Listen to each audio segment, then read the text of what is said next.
అందరికీ నమస్కారం. మన దగ్గర ఒక సబ్స్క్రైబర్ కామెంట్ పెట్టింది చూసి చాలా అంటే చాలా బాధేస్తుంది నాకు. నేను బంగారానికి సంబంధించి కానీ వెండికి సంబంధించి కానీ ఏ వీడియో ఇచ్చినా అందులో చెప్పే ఒక మాట, మీ మనస్సాక్షి చెప్పించేయండి, స్వధర్మం చెప్పించేయండి. నేనైనా ఎవరైనా ఉన్న విషయాన్ని చెప్తారు, మాకు అనిపించిన సలహాలు సూచనలు ఇస్తారు. అంతిమంగా మీకు ఏది కరెక్ట్ అనిపిస్తే అది చేయండి అని. రీసెంట్ టైమ్స్లో వెండి బాగా పెరుగుతున్నప్పుడు కానీ బంగారం పెరుగుతున్నప్పుడు కానీ నేను పదే పదే చెప్పింది, బంగారం పెరుగుతుంది కానీ తగ్గదు, ఒకవేళ తగ్గినా ఖచ్చితంగా తర్వాత పెరిగిద్ది అన్నా. ఇక వెండి విషయంలో వచ్చేసి నేను చెప్పింది ఏంటి, మొన్న మధ్య అకస్మాత్తు పెరుగుతున్నప్పుడు ఎలక్ట్రిక్ వాహనాల్లో తర్వాత వచ్చే సోలార్ ప్యానల్స్ వీటన్నిటిలో వాడుతున్నారు. దానితో బంగారం మీద కంపేర్ చేస్తున్నప్పుడు వెండి బాగా దొరుకుతూ ఉన్నా ప్రొడక్షన్ లేకపోవడం వల్ల అకస్మాత్తుగా రేట్లు పెరిగాయి. సో బంగారం నాపి వెండి కొనుక్కోండి, కానీ మరలా చెప్తున్నాను, ఆ వీడియోలు కాదు మీరు క్రాస్ చెక్ చేయండి, కానీ ఒక రేట్ వస్తే అమ్ముకోవాలి అన్నదాన్ని టార్గెట్ పెట్టుకోండి. మళ్ళీ పడిపోయేలాగా ఉంటే మాత్రం జాగ్రత్త చూసి అమ్ముకోవడం అనేది చేయండి. ఫ్లక్చువేషన్స్ ఉండే అవకాశం ఉండవచ్చు, చూసుకోండి. బంగారమైనా వెండి అయినా మీరు కొనటమైనా అమ్మటమైనా ఒక రేట్ అనేది పెట్టుకోండి, దానికి తగ్గట్టుగా ఉండండి. ఇక వెండి ఎప్పుడైతే మొన్న మధ్య తగ్గడం స్టార్ట్ అయింది అప్పుడు అన్న అతి సర్వత్రా వర్జే భయంకరంగా పెరిగింది, ఇప్పుడు పడుతుంది. ఫస్ట్ 1000 రూపాయలు తగ్గింది, ఆ రోజునే అన్న ఏదో తేడా కొడుతుంది, 1000 తగ్గింది. 2 లక్షలు దాటిన తర్వాత తగ్గిద్దా, 2,50,000 దాటిన తర్వాత తగ్గిద్దా తెలియదు, కానీ తగ్గడం అయితే ఖాయమని నేను మా ఫ్రెండ్ అనుకున్నాం. మరి ఇప్పుడు 1000 రూపాయలు తగ్గింది, మరలా తగ్గిద్దో పెరిగిద్దో రేపు చూద్దామన్నా. ఆ తర్వాత ఒకసారి 7,000-8,000 తగ్గింది అనమాట. అప్పుడు కూడా మార్కెట్లో సిల్వర్ అవైలబుల్ లేదు. అప్పుడు కూడా జాగ్రత్త పడాల్సిన జాగ్రత్త పడాలి, కానీ ఇంకా పెరిగిద్దిలే మనం కొనుక్కున్నాం కదా ఉంటే అది ఎవరిది తప్పు. నేను 6 టీవీలో ఉన్నప్పుడు చైర్మన్ సురేష్ రెడ్డి గారితో ఓపెనింగ్ ఒక మాట మాట్లాడాను. ఛానల్ వచ్చేసి ఇంత ఇన్వెస్ట్ చేశారన్నారు కోట్లు, ఛానల్ ఏమో లాభాలు లేవు, సరే యాడ్స్ రావట్లేదు. ఆయన మీటింగ్ పెట్టారు. ఆ మీటింగ్ పెట్టినప్పుడు అందరి ముందు చెప్పాలనుకున్నాను కానీ బట్ వద్దులేని అయిపోయిన తర్వాత వెళ్ళి ఆయనకి చెప్పాను. మా 6 టీవీ రోడ్ నెంబర్ 45 మన బాలకృష్ణ ఇంటికి దగ్గరలోనే ఉండింది, అల్లు అర్జున్ ఇంటికి కూడా దగ్గరలోనే. ఇప్పుడు అది లేదనుకోండి, ఇప్పుడు సోమాజిగూడలో ఉన్నది. సరే, ఆ దానికి దగ్గరలో లేడీస్ది గవర్నమెంట్ది ఒక హాస్టల్ లాంటిది ఒకటి ఉండే జూబ్లీస్లో. దాని ముందు వచ్చేసి బస్ స్టాప్, ఆ బస్ స్టాప్ మీద ఒక కట్అవుట్. దాన్ని చెక్ చేస్తే అందులో తప్పులు ఉన్నాయి. దానికి దగ్గరలోనే 6 టీవీ, ఇక్కడ హోర్డింగ్ లాంటిది లేదంటే కట్అవుట్ లాంటిది పెట్టి దానికి మళ్ళీ మిస్టేక్స్. అది చూపిస్తూ ఆయనతో ఒక మాట అన్నా, సార్ మనం డబ్బు పెడుతున్నప్పుడు వేరే వాళ్ళకి బాధ్యతలు అప్పచెప్పినా మనం ఒక కంట కనిపెడుతూనే ఉండాలి. 6 టీవీ పక్కనే ఉన్నటువంటి దానిలో కూడా తప్పులు ఉన్నాయి సార్, ఇది కూడా చూడకపోతే ఎలా సార్? అలాగే ఏ డిపార్ట్మెంట్లో ఏం జరుగుతుంది ఏంటనేది మీకు ఒక ఐడియా ఉండాలి కదా. ఎన్ని కోట్లు పెట్టామని మీరు ఆలోచిస్తున్నారు తప్ప ఎన్ని కోట్లు రిటర్న్ వచ్చిందని చెప్పేసి మీరు ఆలోచిస్తున్నప్పుడు మొత్తం మీకు లాస్ కనిపిస్తుంది. మరి ఆ లాస్ నుంచి బయటపడాలంటే ఎలాగా? ఎంప్లాయీస్ ఎక్కువగా ఉన్నారా, తగ్గించండి. తర్వాత వచ్చేసి యాడ్ మన దగ్గర వచ్చేసి కాస్ట్ ఎక్కువ ఉందా, తగ్గించండి. అప్పుడు ఎక్కువ యాడ్స్ వస్తాయి కదా. అండ్ లోకల్గా ఉన్నటువంటి రిపోర్టర్కి సంబంధించి కావచ్చు, మార్కెటింగ్ మేనేజర్లకు సంబంధించి కావచ్చు, అసలు వాళ్ళు ఏం చేసినట్టు క్రాస్ చెక్ చేయండి. వీళ్ళు బయట నుండి కంపెనీల దగ్గర ఏమో ఎక్కువ డబ్బులు తీసుకొని మనకు తక్కువ డబ్బులు ఇస్తాం, క్రాస్ చెక్ చేయండి. అంటే నేనేం చెప్తానంటే, యాక్చువల్గా ఈ వీడియోలో మీకు చాలా మందికి ఈ మొదటి 4 నిమిషాలు అనవసరం అన్నట్టుగా అనిపించుండవచ్చు, బట్ లైఫ్ లెసన్స్ ఇవి. ఎందుకంటే మరి ఆ కామెంట్ పెట్టినామా నాకు చాలా బాధ కలిగించింది. ఇంకొక ఆమె చూస్తే ఒక కామెంటే పెట్టింది, ఆమె ఇంతవరకు ఎన్ని కామెంట్లు ఒక కామెంటే పెట్టింది. ఆమె ఏమని పెట్టింది తెలుసా? మీరు చెప్పిన మాటలు విని బంగారాన్ని తీసుకువచ్చి బ్యాంకులో పెట్టి లోన్ తీసుకొని మరి వెండి కొన్నాం, ఇప్పుడు వెండేమో పడిపోతుంది, ఇప్పుడు బంగారానికి వడ్డీ కట్టాలి, వెండా ఇప్పుడు అమ్ముదామంటే నష్టంలో ఉన్నాం, ఏం చేయాలి, ఇదంతా మీ వల్లే అని అన్నారు. ఏ రోజు కూడా నేను చెప్పిందే చేయండి అని చెప్పాల, మీ మనస్సాక్షి చెప్పించేయండి, నేను ఉన్న ఇన్ఫర్మేషన్ మాత్రం ఇస్తానని చెప్పాను. నేను అనుకోవడం మేబీ ఏమో వాంటెడ్ కామెంట్ పెట్టి ఉండొచ్చు, నిజమై ఉండొచ్చు, బట్ కొంతమంది చెప్పలేని వాళ్ళు ఉంటారు కదా, వారి కోసం చెప్తున్నా. అండ్ డే 1 నుంచి ఇదే చెప్తున్నాను, ఎప్పుడన్నా కానీ ఒక వస్తువు కొనే విషయంలో మీకు అనిపించాలి, స్వధర్మం ఫాలో అవ్వండి. మీరు ఏ మతమైనా స్వధర్మం అంటే ఏంటో తెలుసుకోండి. స్వధర్మం అంటే ఏంటి? ఎదుటివాడు మంచిగా చెప్పని, చెడుగా చెప్పని, నువ్వు చెడు చూడు, మంచి చూడు, నీకు బంగారం దొరకని, వెండి దొరకని, ఏదైనా కానీ దానితో ఏం చేద్దాం అన్నది నీ మనస్సాక్షి చెప్పింది చేయి. స్థితప్రజ్ఞత అంటారు. స్థితప్రజ్ఞత అన్నప్పుడు కూడా ఏంటంటే ఎదుట ఉన్నటువంటి సందర్భాన్ని బట్టి నీకు అమితమైన ఆనందం కలిగినా, బాధ వచ్చినా నువ్వు ఎలా ఉండాలంటే ఎప్పుడు ఒకలాగా ఉన్నట్టు కనిపించాలి. సో మరలా చెప్తున్నా, ఇది కేటల్స్ ఎస్పీ ఛానల్లో ఇస్తున్నా.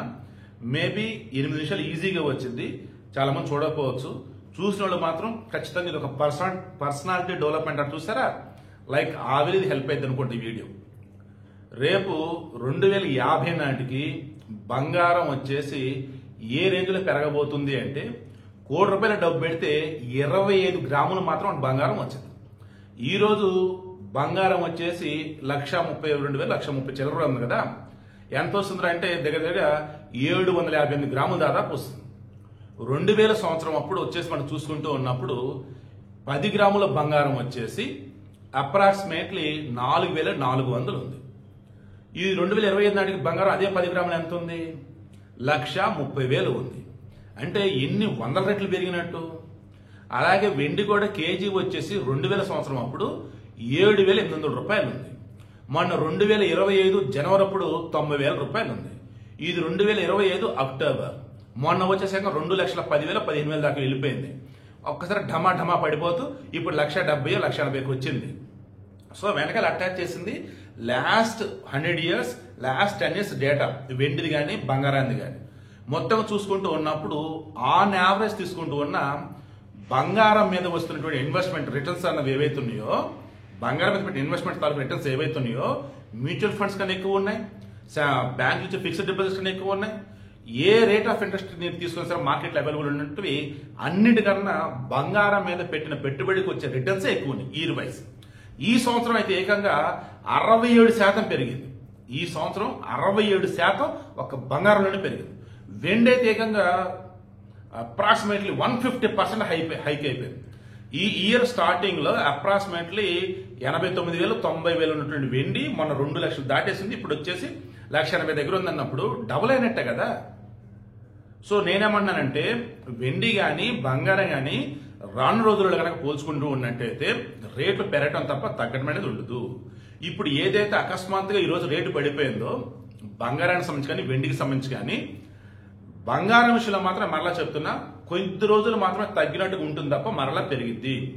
వెండి విషయంలో ఆమె ఎవరో కామెంట్ ఆమెకు కానీ ఇంకా వెండి ఎవరైతే ఉందో వాళ్ళకన్నా మరలా చెప్తున్నా, మీరు రోజుల్లోనే లాభాలు రావాలన్న అత్యాశ వద్దు. కొనుక్కున్నాం కదా ఇక డబ్బులు వచ్చేస్తాయి అనుకున్న అమాయకత్వం వద్దు. ఎప్పుడైనా కానీ ఒక ఇన్వెస్ట్మెంట్ అంటే కొద్ది రోజులు కూడా అలా పెట్టాలి, కొద్ది నెలల పాటు కొన్ని పెట్టాలి. ఈరోజు భూమి కొన్నా రేపు నాకు లాభాలు రావాలంటే బంగారం కానీ వెండి కానీ ట్రేడింగ్ స్టాక్ రిలేటెడ్ కానీ ఎప్పుడైనా సరే కొద్ది రోజులు టైం పట్టింది, కొద్ది నెలల టైం పట్టింది. సమ్ టైమ్స్ పడవచ్చు, సమ్ టైమ్స్ గెలవచ్చు. దేనికైనా సిద్ధమై ఉండాలి. కొంచెం అటు ఇటు మూవ్ అవుతుంది అనుకున్నప్పుడు స్టాప్ లాస్ అంటూ ఒకటి ఉండేది ఆప్షన్. అలా మీరు ఈ రేటుకి వస్తే అమ్మేద్దాం, అరే పడిపోతుందా పర్లేదులే, నష్టం వచ్చినా పర్లేదు, పూర్తి మునిగిపోతుంది అమ్మేసుకుందాం. ఇది వ్యాపారం. అండ్ సమ్ టైమ్స్ ఇది ఓ రకమైన జోదం కూడా. సో ఎవరో చెప్తే మీరు గుడ్డిగా ఫాలో అయిపోతే ఇంకెందుకు మీరు క్రాస్ చెక్ చేసుకుని ఆలోచించుకుని, ఆ రోజు మా చైర్మన్ చెప్పింది మీకు చెప్తున్నా, ఎవరు ఎన్నైనా చెప్పచ్చు కాక డబ్బు మీరు పెట్టుబడి పెడుతున్నప్పుడు అది మీ డబ్బు అన్నప్పుడు, మీరు కొంటున్నప్పుడు మీరు అంతా ఆలోచించుకోవాలి, చూస్తూ ఉండాలి. అర్థమవుతుందా? సో ఇప్పుడు నేనేమంటున్నాను, మొత్తం డేటా మొత్తం మీరు తీయండి. ఇప్పుడు వచ్చేసి ఎంత అండి? 10 గ్రాములు 1,30,000 బంగారం వచ్చేసి, వెండి వచ్చేసి ఎంత అండి? 1,80,000 కేజీ వచ్చేసి. రానున్న రోజులలో వెండి ప్రొడక్షన్ పెరుగుతుంది, బట్ వెండి అవసరాలు పెరుగుతాయి కాబట్టి పెరగవచ్చు రేటు. బట్ ఎప్పుడు పెరిగేది ఏంటో చెప్పలేము. ఈలోపు అంతా కూడా ఉన్నటువంటి దానిని అమ్మేసుకుంటూ మొదలెట్టున్నారు కాబట్టి లాభాలు వస్తున్నాయని దాంతో మరలా పడిపోతుంది. బంగారం విషయంలో మాత్రం ఆయా సెంట్రల్ బ్యాంకులు దేశాల నుండి మొత్తం దాచిపెట్టుకుంటూనే ఉన్నాయి. అంటే జనాలు కూడా బంగారాన్ని కొంటూనే ఉన్నారు. ఇప్పుడు పడినట్టు ఉన్నా మరలా రాను రోజుల్లో బంగారం పెరగడం ఖాయం. వెండి పెరుగుతుంది, బట్ ఎప్పుడు పెరుగుతుంది అంటే చెప్పలేము. మీ దగ్గర కనుక ఉన్నట్టయితే ఇబ్బంది ఏమీ లేదు, పెరిగినప్పుడు అమ్ముకుందామంటే హ్యాపీగానే పెట్టుకోండి. ఖచ్చితంగా అయితే పెరిగింది. 1 ఇయర్ అయినా పెరిగింది, 6 నెలలైనా పెరిగింది. బంగారం వచ్చేసి రోజుల్లోనే పెరిగింది. నేను ఒక నార్మల్ పర్సన్గా, ఒక కామన్ మ్యాన్గా, ఒక జర్నలిస్ట్, ఒక అనలిస్ట్గా నా అబ్జర్వేషన్ నేను మీ ముందుంచుతూ ఉన్నా ప్రతిరోజు కూడా. ఇప్పుడు కూడా మీరు చెప్తారు అది చేసాం, మీరు చెప్తే ఇది చేసాం, తప్పు అలా అనకండి. నేను చాలా బాధపడ్డా. ఆమె ఎవరు కామెంట్ పెట్టిన ఆమె ఎవరు చాలా బాధ పెట్టింది ఆ కామెంట్ అయితే. ప్రతిరోజు ప్రతి వీడియోలో నేను చెప్పేది మీకు నచ్చించేయండి, మీ మనస్సాక్షి చెప్పించేయండి, నేను ఓన్లీ ఉన్న విషయం చెప్తానండి అని. అరే కొద్ది రోజులలోనే లాభాలు రావాలి, కొద్ది రోజుల్లోనే మాకు నష్టాలు వచ్చేసి ఇదంతా మీ వల్లే. ఆ వర్డ్ని తీసుకోలేకపోతున్నా. కొన్ని విషయాలు అయితే నాకు చాలా సెన్సిటివ్. మొన్న ఆ మధ్య కొంతమంది మీరు చెప్పినప్పుడు మేము కొన్నాము, మీరు చెప్పినప్పుడు అమ్మేసాము, లాభాలు వచ్చినప్పుడు చాలా సంతోషం అనిపించింది. ఎందుకు? వాళ్ళు మార్కెట్ ఫాలో అవుతున్నారు. మార్కెట్ ఫాలో అవ్వకుండా గుడ్డిగా బ్లైండ్గా అత్యాశతో అమాయకత్వంతో ఏం కాదు అనుకుంటూ ఉంటే ఎవరు మాత్రం ఏం చేస్తారు? సో ఈ ఒక్క వీడియోలో బంగారానికి సంబంధించి కానీ, వెండికి సంబంధించి కానీ, ట్రేడింగ్ సంబంధించి కానీ మీకు పూర్తి అవగాహన వచ్చే విధంగా ఒక సామాన్య భాషను చెప్పేసి అనుకుంటూ ఉన్నా. 2050 సంవత్సరం వచ్చే నాటికి బంగారం ఎలా పెరిగిద్ది అంటే, ఆ రోజు ఉన్నటువంటి మార్కెట్లో 2050 నాటికి ₹1,00,00,000కి మనకి 25 గ్రాములే వచ్చింది అని అంటున్నారు ఎక్స్పర్ట్స్. కారణం ఆనాడు 10 గ్రాములు వచ్చేసి 40 లక్షలకు చేరువైతే ఆశ్చర్యం లేదు అంటున్నారు. 2000 సంవత్సరం నాడు 10 గ్రాముల బంగారం 4,400 రూపాయలు ఉంది. ఇదే 2025 ఆగస్టు నాటికి వచ్చేసి అక్టోబర్ నాటికి చూస్తే 1,30,000గా ఉంది. ఇదే 2050 అక్టోబర్ నాటికి చెక్ చేస్తే 1,30,000గా ఉన్నటువంటి 10 గ్రాముల బంగారం 40 లక్షలకు వెళ్తుంది 10 గ్రాముల బంగారం అని చెప్పేసి ఎక్స్పర్ట్స్ మొత్తం లెక్కలు వేశారు. మార్కెట్ చూస్తూ ఉన్న గతం మొత్తం పరిశీలిస్తున్న అలాగే ఉంది. వెండి అయినా బంగారం రెండు పెరిగాయి తప్ప తగ్గలేదు. గత కొద్ది రోజులుగా వెండి విషయంలో ఆర్టిఫిషియల్ గా కావాలని పెంచారు. రేటు బాగా పెరిగిందని కానీ అమ్మటం మొదలెట్టున్నారు. దాంతో పడిపోతుంది తప్ప వేరేది కాదు. మరి కొద్ది రోజుల్లో మరలా వెండి అయితే పెరుగుతుంది. మీ దగ్గర వెండిగానే ఉన్నట్టు తొందరపడి భయపడి అమ్ముకోవడం కాకుండా 1 నెల, 2 నెలలు, 3 నెలలు, 4 నెలలు సరే ఉంచుకోండి. ఖచ్చితంగా రేట్ అయితే పెరిగింది. హ్యాపీగా మీరు అప్పుడు అమ్ముకోండి. మీన్ వైల్ ఇక తప్పదు, లాసుల్లో ఉన్నాం, తేడా కొడుతుంది, అది ఇది అనుకున్నప్పుడు అంత హడావుడి ఉండి, అంత ఇబ్బంది ఉండి, అంత బాధలో ఉన్నప్పుడు ఉంచుకోవడం కన్నా అమ్ముకోవడం బెటర్. మరలా చెప్తున్నా, ఒక వ్యాపారం అన్నప్పుడు, ఒక జోదం అన్నప్పుడు, ఒక ట్రేడింగ్ అన్నప్పుడు లాభాలు ఉంటే నష్టాలు అంటే ఒక్కోసారి భారీగా లాభాలు వస్తాయి.